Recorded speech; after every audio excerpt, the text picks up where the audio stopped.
May nakalagay no build zone ng DILG. So binalik ulit yung kalsada sa tao. Bakit tinibag to? Pinagdugtong kasi ng kalsada.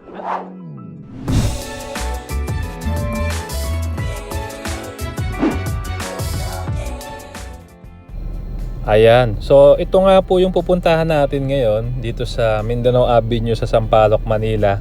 2 months ago po itong kuha ni Google Maps, no.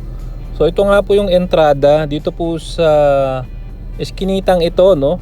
May mga bahay dati diyan at ngayon nga po ay giniba, no. So binawi na po ng gobyerno ito pong kalsadang ito. At makikita rin po yan kahit tignan nyo sa Google Maps yung prior na talagang may mga nakaharang na bahay. So ito naman po yung kuha 5 years ago nung nandyan pa po yung mga bahay. O yan, pasukin po natin. Ito po itagos ng Visayas Avenue. Pag diniretso nyo yan, ayan, so ito nga po yung lugar na iyon. Ayan, no. So dead end pagdating po rito. Ayan, may mga bahay po. Tas parang may maliit lang na daanan ng tao.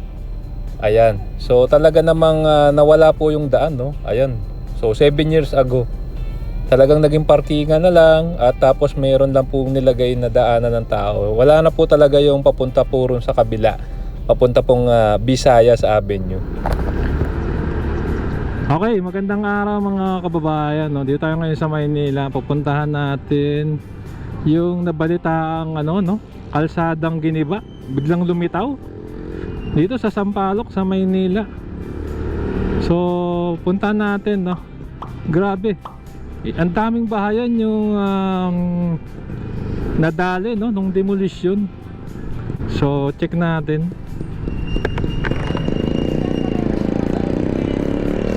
So dire-diretso. Dito po ito sa Mindanao Avenue rin yung tawag dito, Mindanao Avenue.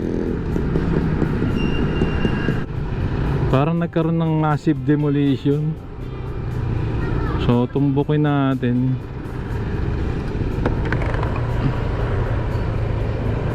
Ito dito raw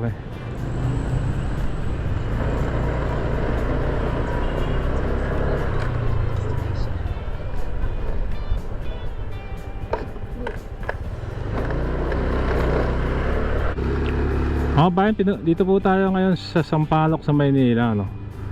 Cover natin, may nagkaroon ng parang massive demolition dito sa Mindoro going Mindanao Ave.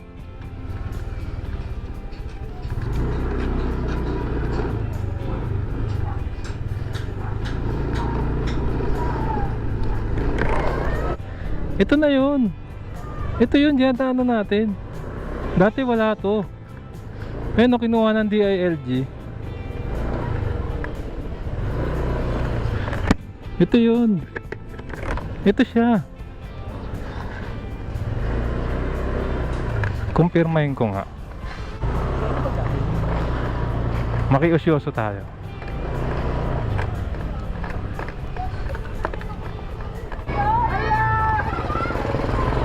Nay! Nay, pwede yung magtanong? Nay, pwede yung magtanong? May nakita kasi ako sa TV na nagkaroon ng tibagan. Dito ba yun? Ito yun. Ano, bakit tinibag to?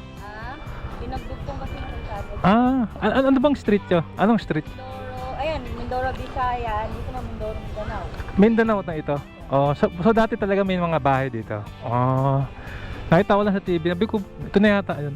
Nagdugtong na sila. Kaya pala doon patag dito medyo rough road. Dukan kasi ko Ito nga. Salamat po. Okay mga kabayan, ito yung sinasabi ko sa inyo. Ito, dinugtong na yung Mindoro. So dati may bahayan to. Yan, natibag sila lahat, oh. Kaya dito pagpansin nyo, rough road to. So akit tayo ulit. May nakalagay no build zone ng DILG. So binalik ulit yung kalsada sa tao.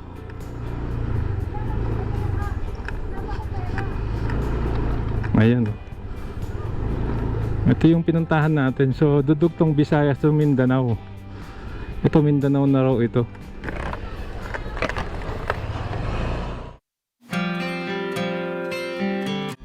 Ayan, so inangat na po natin si Bumblebee, no? So ito nga po, Mindoro Street, dito nga po yung binawi na ng gobyerno, no, na kalsada.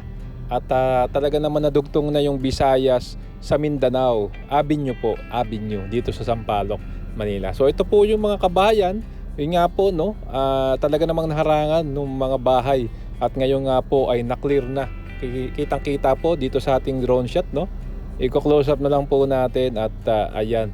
So ito po yung mismong kalsada. Makikita niyo po maya-maya, no. Ito nga po yung parte na dating may mga nakaharang na bahay, ngayon po ay clear na, pwede na pong madaanan. Yung nga lang po, nagiging parkingan na po ng mga kung ano-ano pong sasakyan at motor yung gilid. Pero yun nga po, tagus na siya, Visayas to Mindanao dito sa Sampaloc, Manila.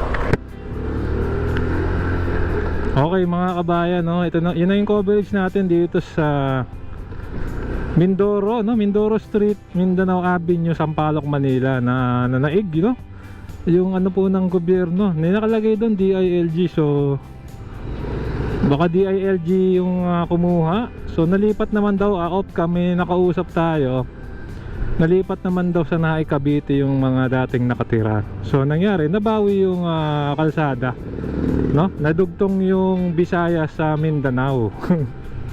Kulit eh, no? Kala mo yung Mindanao Avenue, yun dyan lang sa Quezon City. Meron pala rito, mas maliit nga lang. At ayan, yun na po yung ating coverage. Mabilis lang, no? At tuloy-tuloy pa rin pala yung mga nangyaring ganito. Mas nagkakaroon po ng nadedeklag yung mga kakalsadahan natin, yung mga lugar. Nagkakaroon ng mga alternative route dahil nga sa ginagawa ng gobyerno ganito. At maganda rin naman, hindi napapabayaan yung mga dating nakatira. Nabibigyan sila ng sarili nilang tirahan. Although kahit sabihin mo na sa Cavite, Cavite naman papausbong na yan. Mga kabayan, swerte na rin kayo pag kayo'y napagkalooban dyan ng ano. At yun nga, no, sa Naik, Cavite, marami na rin namang ano dyan, trabaho, mga kababayan. Anyway, syempre kung nagustuhan nyo itong video, inaanyahan ko po kayong mag-like, mag-comment na subscribe, hit yung notification bell para updated ka pag may bago tayong video. Maraming pong salamat, keep safe at malasakit, sarap maglakbay. And see you po sa next vlog update mga kasama.